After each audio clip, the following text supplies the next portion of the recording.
Morning, gentlemen, without ladies, no ladies. Welcome back. It has been a long break. I'm just going to run through this lesson today. I can't get my balance straight. I'm under medication and all that, so I just want to run through lesson 22, and then we can agree of what we need to do next week, and then we conclude. And of course, the final test will probably be, if we meet on Monday and finish off everything, when would you want to write the test, the last test? We can't go for Friday.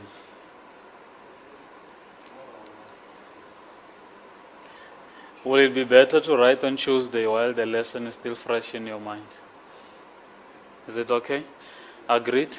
Next week, Tuesday, during the class, in the allocated contact session time, we write the test, and then we finish off everything.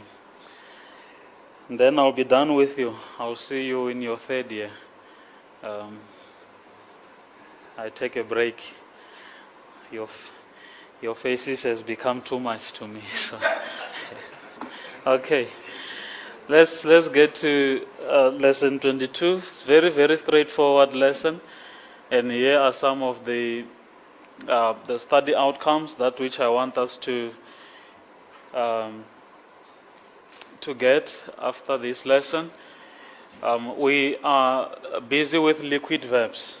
Remember, lesson 21 was about contract verbs, the verbs whose stem ends with those vowels like alpha and so forth. And when that vowel ending or that stem ending, that vowel contracts with the person ending or the number ending, it gives you something else. And you remember the contraction chart, the contraction table I provided unto you. But now, lesson 22, I introduced to you yet another group of verbs called liquid verbs. What are these liquid verbs and how do they behave? What are the tenses and the modes affected and so forth? That's what we'll be dealing with today. And so you have to recognize and explain the liquid verbs. Secondly, you have to recognize and explain the future tense of the liquid verbs. The future tense. So you can start getting the idea here. The liquid verbs only affect the future tense and the aorist tense.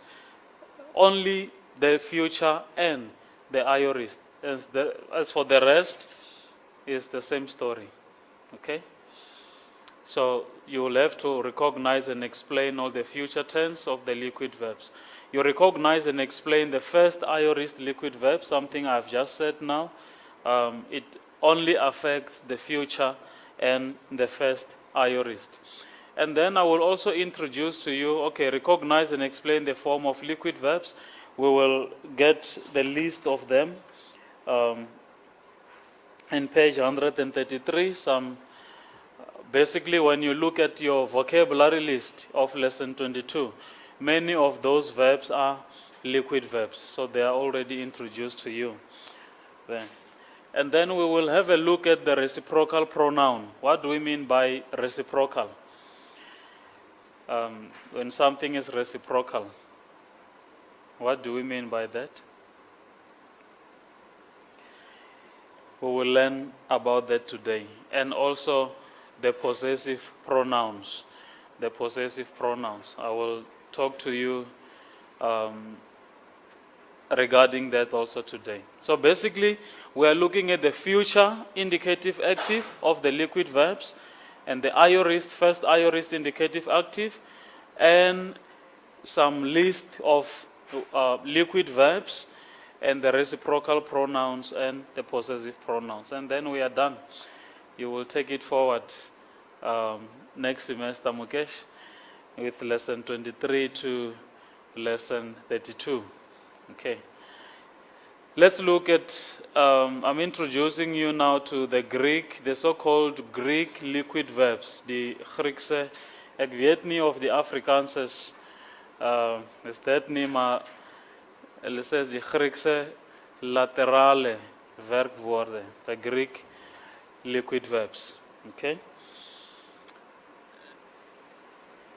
Let's look at what the liquid verbs are. Liquid verbs are those verbs whose stem end in letters like lambda. You have mu, ni, and rho. Okay? These consonants are called liquid because their sound are frictionless. When you vocalize them, or when you try and speak them out, they are frictionless. You know what a friction is? There are no rubbing of lips or gutturals, whatever. And they can be prolonged like a vowel, like lambda, mu, ni, and ro, or that are ro. Okay? So I'm going to introduce you to some verbs whose stem end in those letters. And so far you haven't learned any of these verbs. We are only introducing them to you in this lesson. So we call them liquid verbs. If you look at your vocabulary list, let's look at the second verb. A verb like apangeluo. Apangeluo. Look at the ending of the stem. It's a lambda. Nah, that lambda. And then the common one that we have here is menuo again. Menuo. It has been introduced to you before. I think because it's not in the vocabulary list, you know what menuo is. I remain. Nah. And then you have a verb like speruo. Speruo, I sow. Like in the field. When you, as he eats, plant. Nah. Yeah, if you plant something, if you sow something, you always have a common expression. You reap what you sow. So that's speruo. That's what we're talking about. I don't see any other verb in the vocabulary list, but hopefully in the list in page 133 you will get a lot of them. So we will get there. Now, so you know what liquid verbs are. This is just for your information and to recognize so that you can analyze them successfully. Okay? It's nothing that you have to memorize and reproduce the definition for the exam purposes. No, it's only for the information so that you can know what liquid verbs are. Liquid verbs form a special group. Why am I introducing them specifically? Or them in particular? They form a special group because they do not accept the direct attachment of the sigma of the future and the sa suffix of the aorist. So I said, just like the contract verbs, which tense was affected by the contract verbs? The present indicative only. No. It only happens in the present, in the first principal part of the verb. That is the contract verbs. Now liquid verbs only affect the future and the aorist, mainly because they do not accept the direct attachment of, how will you attach sigma to lambda? Because their stem ends in a lambda or mu, nu, and a rho. And if you have to take that particular verb to the future, it means that mu must now mix with the sigma of the future or the sa suffix of the aorist. So we have a way around this rather than that confusion. Okay, so that's basically what we are talking about today. And secondly basically that we group them together because they behave that way.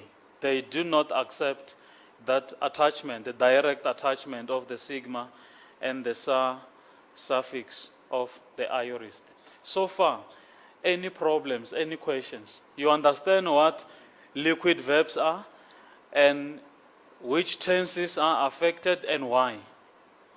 Only the the future and the aorist, because they do not accept that direct attachment of the sigma and the sa suffix of the aorist. Now some few examples, maybe before we go to, the future liquid verbs.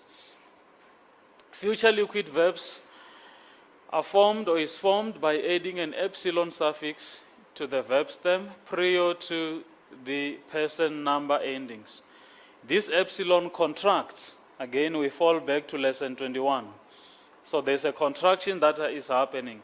It contracts, however, with the variable vowel of the endings, with the result that the future active and middle of the liquid verb resemble the present active or middle passive of a contract verb, ending in that epsilon n omega. But then what is going to happen? I want you to go back to your contraction chart or contraction table.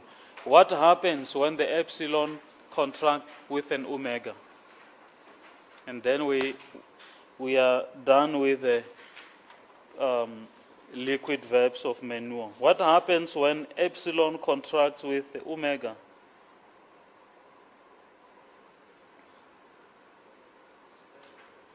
What is the result? It stays the omega. Okay.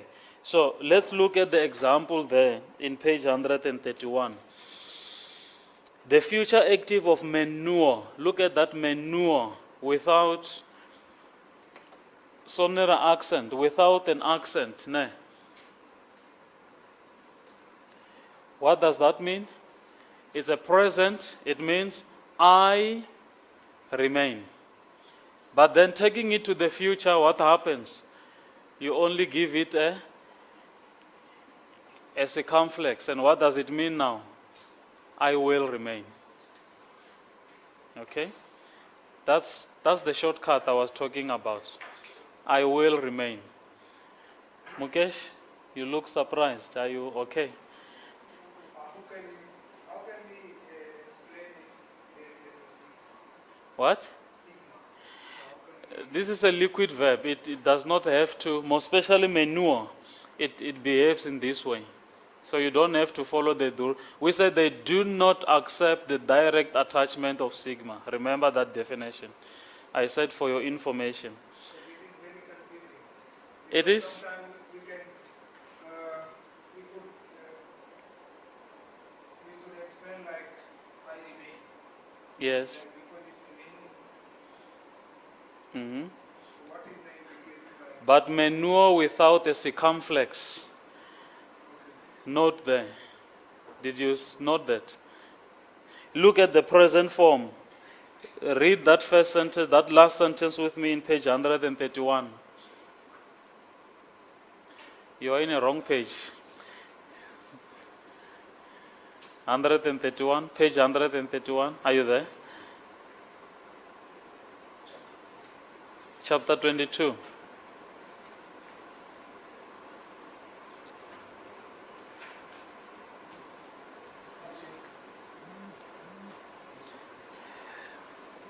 The present indicative active of manure, you know what, you see what is there? Is manure. The accent is only over the epsilon, not over the omega. Okay? But then I remain is as follows, then you have the manure. The accent moved from the epsilon, and it's no longer the acute anymore, but it is a circumflex over that omega at the end. Then the meaning changes.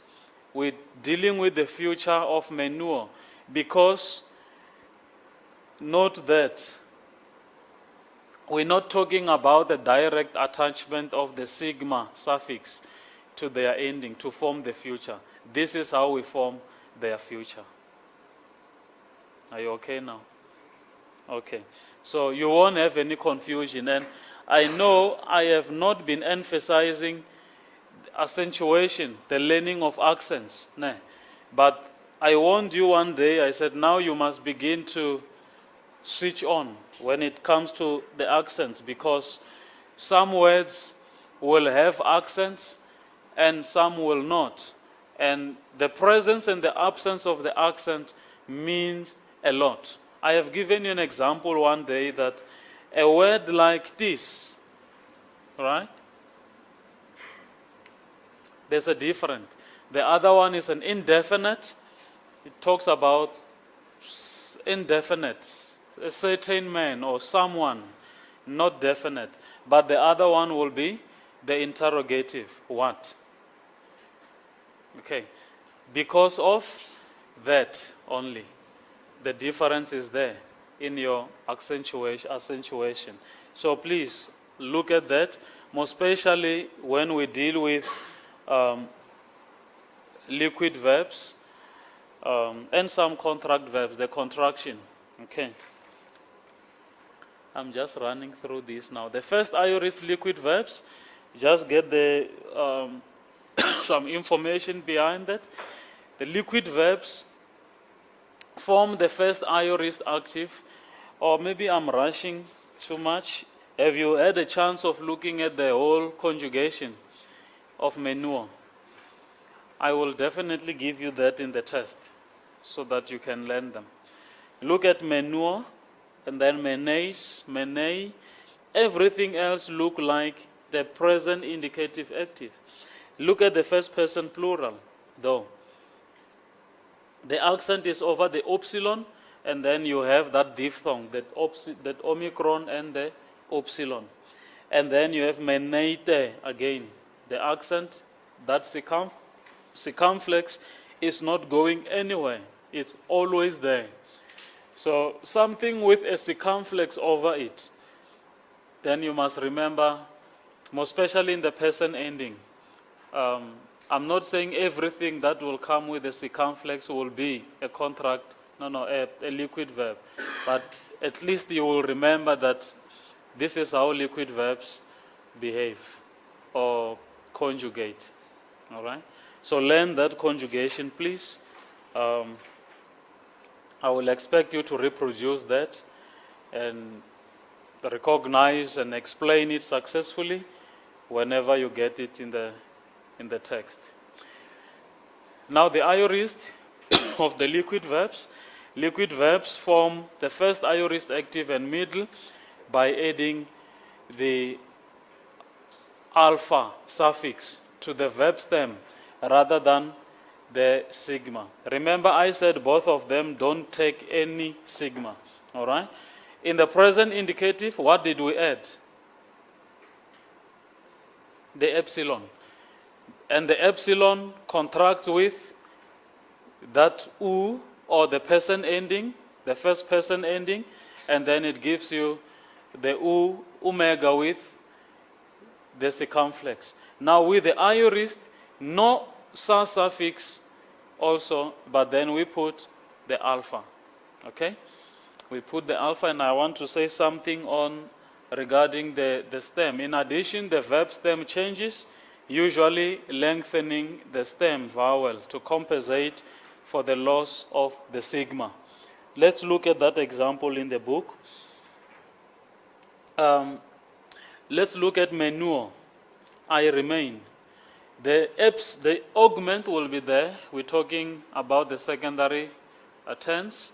So you end up having that meina. The stem lengthens. It's not just a me, nuo anymore, but it becomes a. All right? So some various form of lengthening will happen, but the basic thing that I want you to remember is once you see that something is lengthening and the verb looks weird, it looks unusual, not the one that you know, then you must remember liquid verbs behave in that way, more especially in the aorist. And then you have the emeina, I remained. Let's look at the verb aposteluo. It's a verb that I introduced to you a long time ago, right? but we never dealt with its aorist. Look at the aorist. Aposteluo meaning I sent, and then it's apesteila, that is I sent. A verb like renuo again, you learned it some time ago, but then it's only introduced now officially as a liquid verb. Let's look at how the aorist is formed. Ekrina, I judged. Okay? So then please switch on whenever you deal with these verbs. And I'm glad that some few of them have been introduced to you, but not as a group of liquid verbs. So basically you know what they mean, and in the present and the perfect and so forth, how they are conjugated. Okay? Let's look at the aorist active of menuo. I'm using the same verb, emeina, emeinas, emeinen. Note the endings. The endings are familiar, except that the sa suffix is not there. The sigma actually is not there. We only put the alpha into it. Okay? Some liquid verbs have second aorist. I won't focus much on that. You have baluo. Again, it has been introduced to you some time back, but not as a liquid verb. But only now you came to learn it as a liquid verb, because the stem ends in a lambda. Okay, then you have a balloon and so forth. So you please go through that. Let's look at some liquid verbs, the list of liquid verbs in page 133. A verb like airuo, what does it mean? Airuo?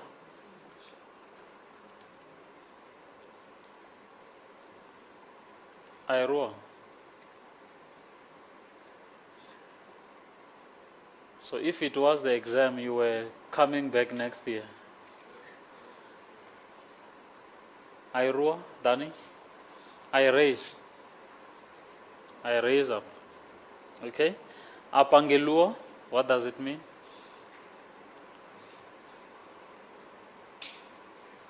Apangeluo. I report. Okay? Apothmeiskuo. So you like dying. That's the one that you know. Apokteinuo.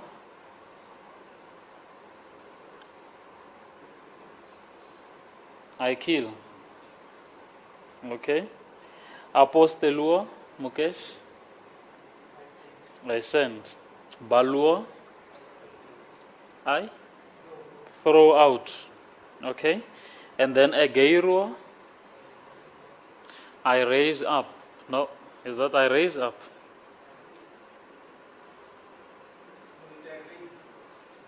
Eh? I raise up. Okay. And then krinuo, I judge. Okay. Leguo. If you don't know this one, go out of my class. It's Danny, what is leguo? Leguo, I dismiss you from the class immediately. What is leguo? Open the door. Please, let him leave us. Huh? Leguo? I say. Okay, so you survived. Menuo? Menuo? I remain. Okay? And speiruo? I just spoke about today.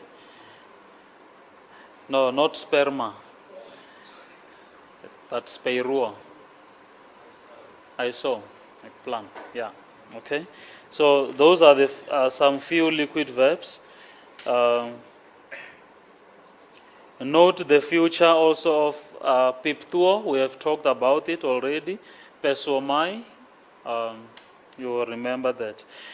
Now, I'm finding it difficult now to... Let's look at the reciprocal pronoun. Reciprocal pronoun is used when there is mutual interaction between members of the plural subject. Let's look at the examples there. By the nature of the word, there is no nominative. Okay? In biblical Greek, the most common forms are the following: alleluon, allelois, allelus. Those are the most common forms of the reciprocal pronoun.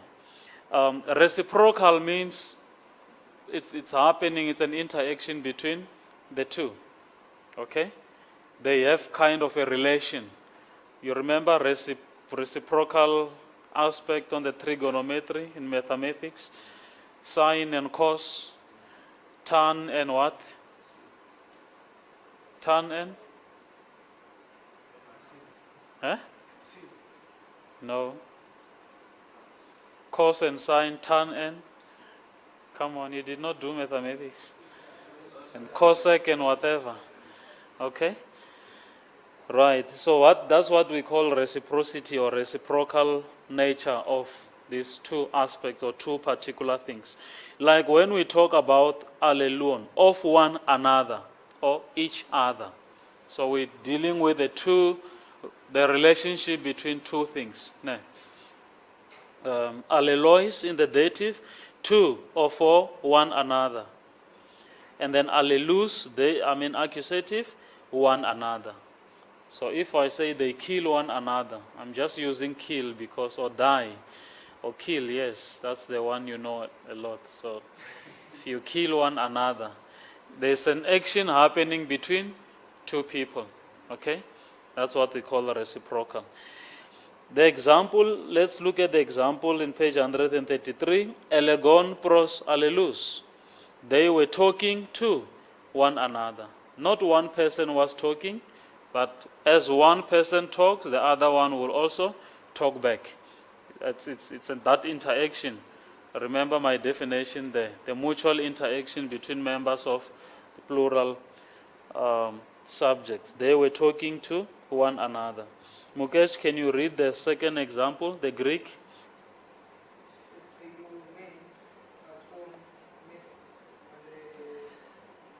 Alleluon. We are eating bread with one another. Okay? Only if you are not greedy. Reciprocal. If you always do things alone and then eat alone, greedy and all that, then you won't know much about reciprocity or reciprocal nature of life. So, and we pray for one another. We pray for each other. In other words, not only praying for you, but you are also praying for me. It must be an interaction there. Then the second example, Danny, read the Greek. The third example, sorry.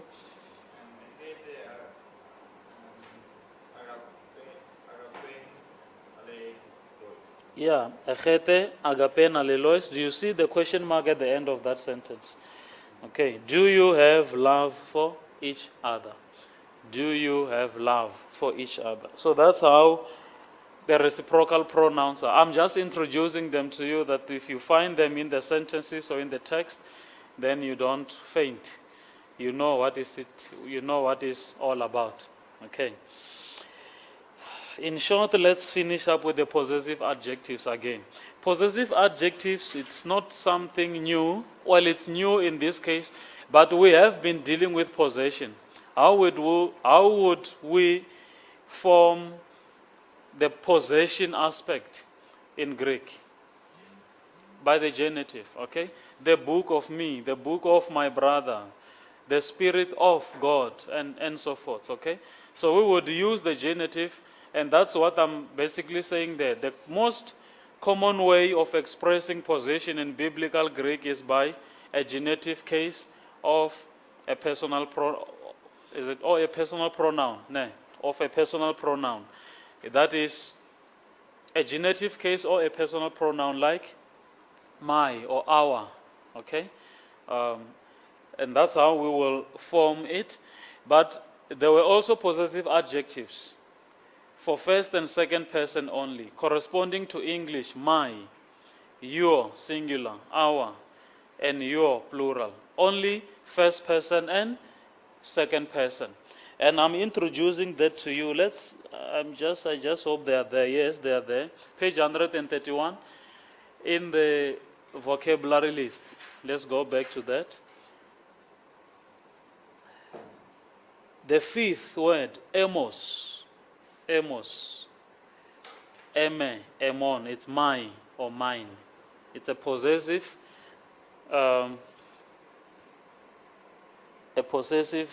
adjective, okay? And then the second one, hemeteros. Hemeteros means our. And then the third one, the second person, is sos. Sos. S-O-S. Sos, meaning your. You can see how it declined, se, in the feminine, and then son, the accusative also. They are all in a singular forms. Okay? And then humeteros, the second person plural. The first person plural, he meteros. Alright? The second person plural, you meteros. You remember how su behaves also. Su, in the plural form, it will be you mays. Alright? In the first person of a guo, it will be he mays. So that he and the you, note that it's also happening in these possessive adjectives. Okay? And there they are listed in page 133. The emos, sos, humeteros, and hemeteros. They are declined like regular adjectives in all three genders, remember? And then you have to know the case number and gender. They will agree with the noun they modify in case number and gender. So it's basically the same thing that we know, but I'm just introducing them now to you. Instead of just relying on the genitive to form possession, we have now possessive adjectives. Are you there? Let's look at just one example in the practice and review where we have this. I'm just trying to find a sentence that have one of the things we were talking about.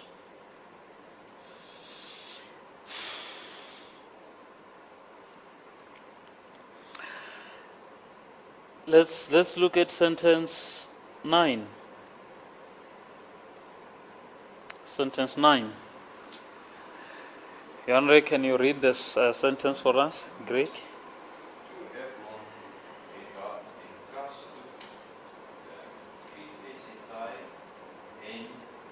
N.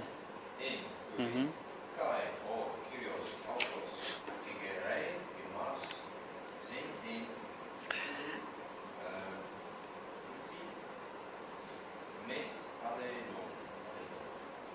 Okay.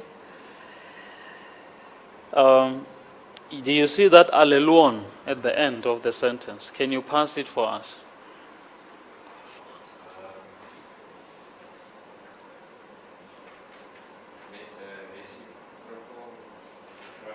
It's a reciprocal pronoun. Good. And case number and gender?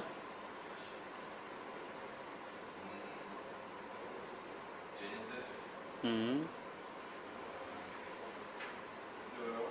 Yes. The gender, geslacht.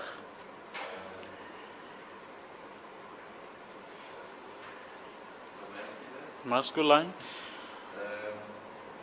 Of which word? Alle. Of alleluon. Okay. Meaning one another or each other. Yeah, meaning one another or each other. That it came with the preposition met. You see that? Met alleluon, with one another. Okay. With one another. Good. We don't have any possessive adjective in this sentence. Mukesh, I'm throwing you now to the deep end. Can you translate this sentence for us? The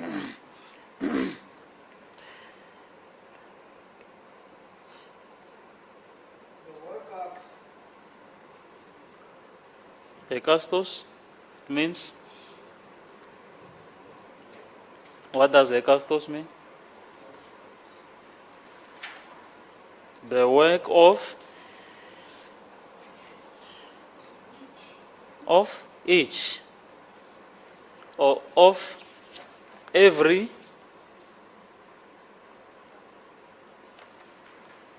the work of each, continue,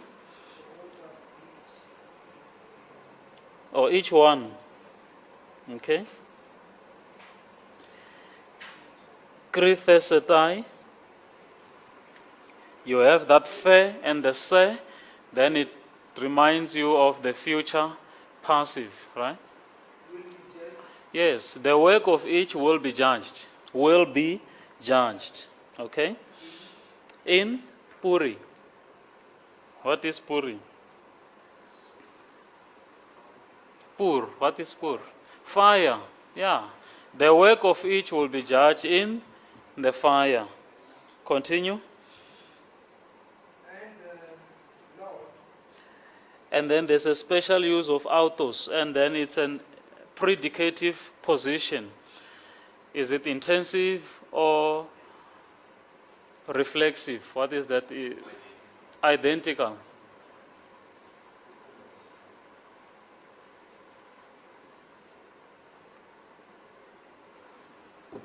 Is it, what is it? And the Lord? The Lord Himself. So it is intensive. No, it's intensifying. Yandre, you're still counting with your fingers. What is it? The exam won't have any second to do that. You must just know your story. So the Lord Himself will do what?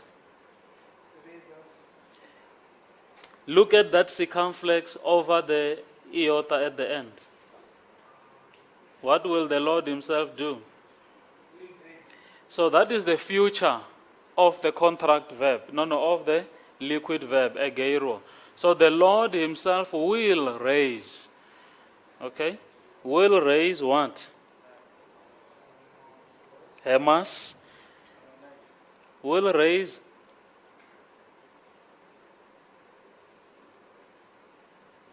Who will He raise? Hemas is accusative.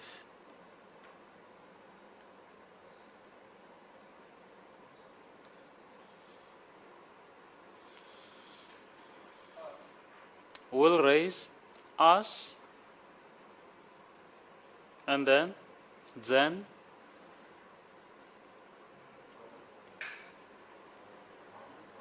it will be our lives, ne? It's possessive, ne? Our lives in the light with one another. Doesn't make sense in a way, but I want that combination, that you can realize this is a liquid verb and it's future and it's all that and that, okay? I can't take this anymore. Let's see. Parara, you do sentence 1 to 3 alone. Yes. 4, 5, 6, Dani. 7, 8, 9, Yandre. 10, 11, 12. Yako, Isaac, 13 and 14, and sentence number 1, LXX. And then, please be well prepared. Sentence number 3, Mukesh, and sentence number 7, LXX. 3, 7, and 8 also. And then 9, 10, 11. Serami, we do that and finish. Which ones should we study for the exams from Alex X? Come again? Which ones should we study for the exams from Alex X? Everything. From the previous lessons you gave us like sentences of each. It was on a Monday, today is on a Thursday. Things have changed. Okay. No, just study all those. New Testament sentences. Study sentence number 1, sentence number 2, sentence number 8. Okay? Do yourself a favor. I'm not only sending Mukesh to do the LXX. Each one of you do sentence number 1, LXX, sentence number 3 and 7, please. And then New Testament, I said sentence number 1 and sentence 8. Done. See you in 2 years' time. But let's finish off this exercise on Monday. Okay? And that's how we're going to run it. I'm sorry, I'm in a bit of a hurry. I can't take this dizziness anymore. All right, thank you so much. Please be well prepared so that we can address all the problems and questions.